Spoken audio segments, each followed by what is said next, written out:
नमस्कार, किस्सा यूपी का देख रहे हैं आप। मैं हूं आपके साथ पूजा। पूरे देश भर में सीबीआई ईडी के एक्शन से हड़कंप है। विपक्ष की बौखलाहट साफ साफ देखी जा रही है।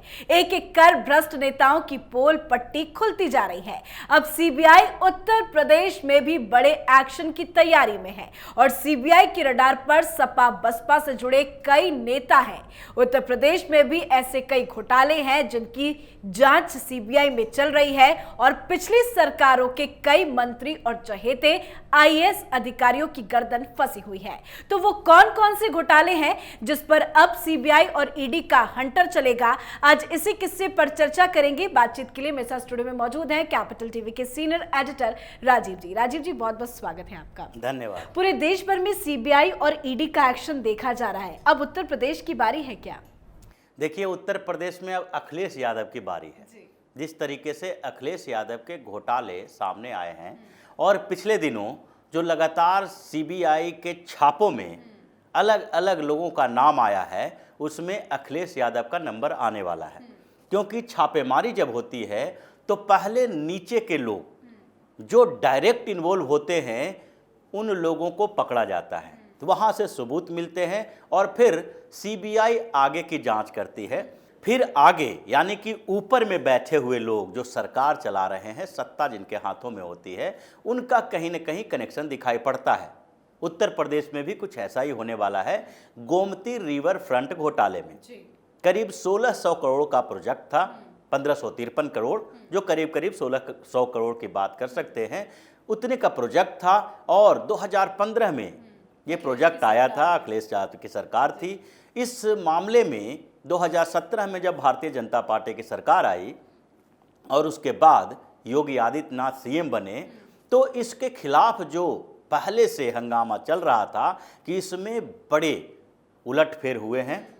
हजारों करोड़ के इस प्रोजेक्ट में कितने करोड़ किनके पास गया है, इस पर भी बात उठ रही थी।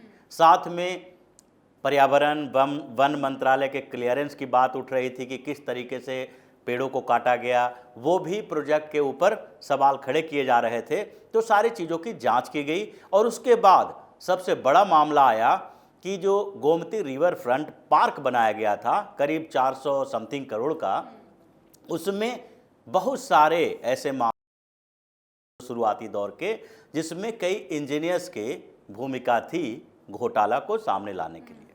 तो ये मामला चल रहा था। तो 2017 में योगी आदित्यनाथ की सरकार ने इसके खिलाफ एक एफआईआर दर्ज करवाया। उस पहली एफआईआर में 8 लोगों का नाम था जो सारे अधिकारी थे। ये सरकार उस समय थी समाजवादी पार्टी की। समाजवादी पार्टी की सरकार में अखिलेश यादव सीएम थे और उनके नज़रों के नीचे इतना बड़ा घोटाला हुआ। लेकिन घोटाले की जब एफआईआर दर्ज की गई तो उसमें तो सबसे पहले अधिकारियों के ऊपर शिकंजा कसा जाएगा, क्योंकि सारा काम तो वही देखते हैं और उसी की साइन से पैसे निकाले जाते हैं, जिसमें chief engineer, executive engineer, assistant engineer, ये सारे लोग फंसे हुए थे।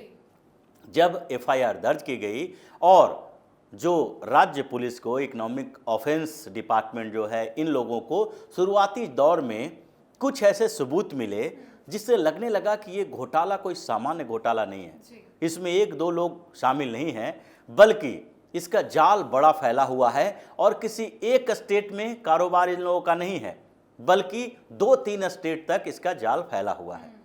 फिर धीरे धीरे इसकी जांच हुई और इसे सीबीआई के हवाले कर दिया गया। जुलाई 2021 में सीबीआई के हवाले किया गया, उसको हरी झंडी दी गई। सीबीआई ने सारा मामला अपने पास रख लिया। सीबीआई इसकी जांच करने लगी और फिर ताबड़तोड़ छापेमारी हुई। सीबीआई के पास ये केस जैसे ही पहुंचा, उसके बाद पहली जो कार्रवाई सीबीआई की थी वो करीब करीब 40 जगहों पे छापेमारी की गई। और वो जो छापेमारी की गई वो किसी एक स्टेट में नहीं था, यानी कि सिर्फ उत्तर प्रदेश में नहीं था। उत्तर प्रदेश के अलावा राजस्थान में भी था। राजस्थान के साथ साथ पश्चिम बंगाल से भी इसके तार जुड़े हुए थे। ये 3 स्टेट में 40 जगहों पर सीबीआई की टीम ने छापेमारी की और इसमें जितने नाम थे वो भी चौंकाने वाले थे। 16 अधिकारियों का नाम इसमें शामिल था जिसके घरों पे और दफ्तर पे छापेमारी की गई थी। लेकिन उसके अलावा, इन अधिकारियों के अलावा करीब करीब 176 लोग थे जो किसी कंपनी से जुड़े हुए थे, जिसमें कुछ कंपनी ऐसी थी जो इंडिविजुअल चलाने वाली कंपनी थी। तो पर्सन्स और उसके साथ साथ जो फर्म्स थे उनमें से 176 जगहों पे छापेमारी की गई थी। अब इतने सारे नाम आए एक साथ, जिसके बाद लगने लगा कि अब जो जांच है वो सही दिशा में चल रही है। अब इस बीच छापेमारी जो हुई उसमें जो नाम आए, जो इंजीनियर्स थे, जैसे अखिलेश यादव के ऊपर लगातार ये आरोप लगता है कि अखिलेश यादव की सरकार बनती है, समाजवादी पार्टी की सरकार जैसे ही बनी उसके बाद पूरे उत्तर प्रदेश के हर विभाग में यादवों का साम्राज्य शुरू हो जाता है। अब इस घोटाले में भी अगर देखा जाए तो जो इंजीनियर थे, एग्जीक्यूटिव इंजीनियर, चीफ इंजीनियर, उनका नाम देखेंगे तो चौंक जाएंगे कि ये आरोप गलत नहीं होता है।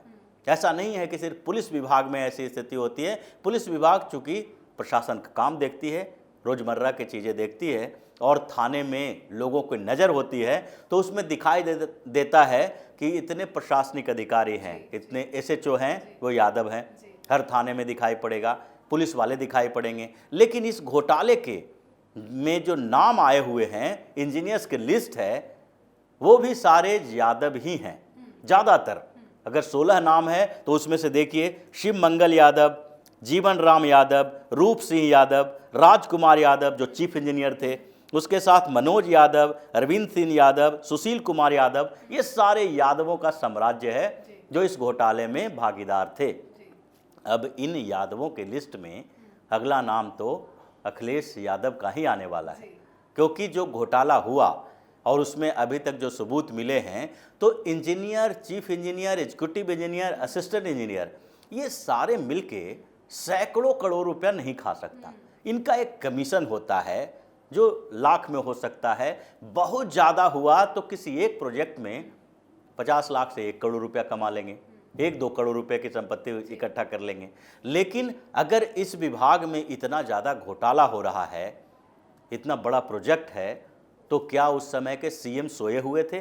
2015 का ये प्रोजेक्ट है, 2015 के बाद 2017 तक, अगर 2 साल के बाद जो सरकार आई, उस सरकार को अगर पता लग गया कि ये इस प्रोजेक्ट में बड़ा घोटाला हुआ है, तो क्या अखिलेश यादव को ये समझ में नहीं आ रहा था कि जो 1600 करोड़ रुपए का प्रोजेक्ट है, जिसमें एक पार्क बनाने में 400 कुछ करोड़ रुपए के लागत लगाई जा रही है, और उसमें लोग जो सिविल सोसाइटी के लोग हैं, आरटीआई एक्टिविस्ट हैं, जो दूसरे मीडिया समूह है, मीडिया में भी ये रिपोर्ट छप रही थी लगातार कि इसमें बड़े घोटाले के संदेह हैं, इसकी जांच होनी चाहिए। लेकिन अखिलेश यादव की सरकार सोई हुई क्यों रही? क्यों नहीं उसने उसी समय जब ये योगी आदित्यनाथ की सरकार आई, उससे पहले 2015 के बाद 2016 में या फिर 2017 के चुनाव से पहले उन्होंने जांच के आदेश दे दिए होते, उसकी जांच हो गई होती, एफआईआर दर्ज करते, कुछ अधिकारियों को पकड़ा जाता, तब तो पता चलता कि अखिलेश यादव इसमें इन्वॉल्व नहीं है, बल्कि ये अधिकारी इन्वॉल्व थे। और इसलिए अखिलेश यादव ने भ्रष्टाचार के खिलाफ एक बड़ा एक्शन लिया है और अपने ही सरकार के घोटाले को, अपने ही सरकार के उन अधिकारियों को सस्पेंड किया है, उनको, उनके घोटाले को पकड़ा है, जैसा अभी हो रहा है, कई स्टेट में हो रहा है। उत्तर प्रदेश में भी अभी भारतीय जनता पार्टी की सरकार है, योगी आदित्यनाथ सीएम हैं, तो ऐसा नहीं कह सकते कि इस सरकार में कोई गलत काम नहीं हो रहा है। गलत काम यानी कि छोटे मोटे घूसखोरी होगी भी, प्रशासनिक स्तर पर भी घूसखोरी होगी, पुलिस वाले भी सारे सुधर नहीं गए हैं। हर दिन कुछ न कुछ ऐसे रिपोर्ट्स आते हैं कि इस जगह पर पुलिस वाले ने बदतमीजी कर दी, उसने ऐसे गलत तरीके से हैंडल किया केस को। उसके बाद दूसरे कोई भी महकमा अगर ले लें, कोई भी विभाग ले लें, उसमें गड़बड़ियां होती है, लेकिन गड़बड़ियां होने से रोकने के लिए एक्शन लिया जाता है। जिस वक्त की आप बात कर रहे हैं उस वक्त अखिलेश यादव की सरकार थी, क्या किसी और पार्टी तक भी ये जांच की आंच पहुंच सकती है क्या? देखिए, इस मामले में तो नहीं पहुंचेगी, लेकिन दूसरे जो विपक्षी पार्टी के नेता उत्तर प्रदेश में हैं, मायावती के ऊपर तो बार बार ये उन्हीं के गुट के बात इसलिए कर रहे हैं कि एंटी बीजेपी गुट की बात यहाँ हो रही, विपक्षी पार्टियों की बात हो रही है। तो कांग्रेस हो या फिर समाजवादी पार्टी हो, ये इन दोनों का मायावती के खिलाफ एक बड़ा आरोप रहता है ये दोनों कहते हैं कि भारतीय जनता पार्टी के साथ अगर मायावती थोड़ा भी लिबरल रुख अपनाती हैं या फिर कोई भी ऐसा उनको सहयोग करने वाली बात कहती हैं, तो ये पता चलता है ये लोग हंगामा करना शुरू कर देते हैं कि इनके खिलाफ इतने मामले हैं कि ईडी सीबीआई के डर से ये भारतीय जनता पार्टी के साथ चली जाती हैं। जैसे प्रेसिडेंट का इलेक्शन हो, वाइस प्रेसिडेंट का इलेक्शन हो, वो उनकी अपनी राजनीतिक मजबूरी है कि इन लोगों का साथ नहीं दे सकते। अब राष्ट्रपति के चुनाव में भारतीय जनता पार्टी की तरफ से एक आदिवासी दलित महिला को उम्मीदवार बनाया गया, तो मायावती जो दलितों की राजनीति करती हैं वो कैसे दूसरे को दे देती? ये संभव ही नहीं था। तो ये इनकी राजनीति है, लेकिन फिर भी इनके ऊपर आरोप लगता है। क्यों आरोप लगता है? क्योंकि इनके ऊपर मामला चल रहा है। तभी उनके तेवर बदले हैं क्या कि ईडी का एक्शन और सीबीआई का एक्शन नजर आ रहा है। तो पिछले कुछ दिनों से देखें तो मायावती अजीबोगरीब बयान भी दे रही है, बीजेपी पर कई आरोप भी लगा रही है। कोई डर की वजह से तो नहीं? डर तो है, क्योंकि ये पहले विपक्षी खेमा वाले आरोप लगा रहे थे कि ये इनकी सेटिंग हो गई है। अब उस आरोप का जवाब देना है, जवाब तो मिलेगा। वो जवाब मिलने के लिए समय लगेगा, क्योंकि मायावती के भाई आनंद के ऊपर भी आरोप है। इनसे आय से अधिक संपत्ति का मामला भी इनके ऊपर चल रहा है। मायावती की सरकार के कुछ घोटाले हैं, 1100 करोड़ रुपए के घोटाले हैं, शराब का घोटाला है, ये नेक्सस का घोटाला, जैसे नोएडा के नोएडा अथॉरिटी में कई ऐसे मामले हैं जिसमें मायावती का हाथ माना जाता है कि नोएडा अथॉरिटी जब बन रहा था, यहाँ पर ज़मीनें खरीदी जा रही थी, तो उस समय भी मायावती की पार्टी ने कई बड़े बड़े कांड किए हैं।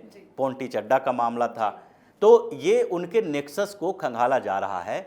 और सबसे बड़ी बात यह है कि आय से अधिक की संपत्ति के मामले में पिछले दिनों एक बार यहाँ पर दिल्ली में भी छापेमारी हुई थी, मायावती के भाई के घर में छापेमारी हुई थी, रेड डाले गए थे।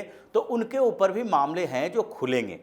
लेकिन अभी जो पहले का मामला, अभी के वर्तमान में मामला है सीबीआई जिसकी जांच कर रही है, मतलब 1 साल पहले सीबीआई का एक्शन शुरू हुआ है और अब कंक्लूजन पॉइंट पे वो पहुंचने वाले हैं। अधिकारियों का नाम सामने आ गया है और वो अधिकारी अब बताएंगे कि वो पैसा कहां पहुंचाते थे। क्योंकि अखिलेश यादव का जो उनके ऊपर भी, अखिलेश यादव के पूरे परिवार के ऊपर आय से अधिक का मामला चल रहा है, आय से अधिक संपत्ति का। ये सोर्सेस इनके पास नहीं है। अगर इनके घरों पे जाएं तो पता चलता है कि ये करोड़ों करोड़ रुपया कहाँ से आया। बिजनेसमैन फैमिली से तो है नहीं, जिस तरीके का साम्राज्य इन लोगों ने बना रखा है। तो ये सारा मामला इनका खुलने वाला है। और अभी गोमती रिवर फ्रंट मामले में सीबीआई और ईडी की कार्रवाई भी आगे होगी, क्योंकि मनी लॉन्ड्रिंग का मामला भी इसमें आएगा। तो उसके बाद अखिलेश यादव का नाम सामने आएगा और इनको भी हिरासत में लिया जा सकता है। बहुत बहुत शुक्रिया बातचीत के लिए। धन्यवाद। तो उत्तर प्रदेश में कई ऐसे घोटाले हैं जिसकी जांच में अब तेजी आ सकती है। पीएम मोदी ने भी साफ संदेश दे दिया है कि पूरे देश से भ्रष्टाचार को खत्म करना है, जिस मुहिम की शुरुआत भी हो चुकी है। एक एक करके नेता जेल जा रहे हैं। अब देखना होगा उत्तर प्रदेश के किन बड़े नेताओं पर सीबीआई और ईडी की तलवार लटकती है। आज के हमारे खास शो किस्सा यूपी का में फिलहाल इतना ही। देखते रहिए कैपिटल टीवी उत्तर प्रदेश। नमस्कार।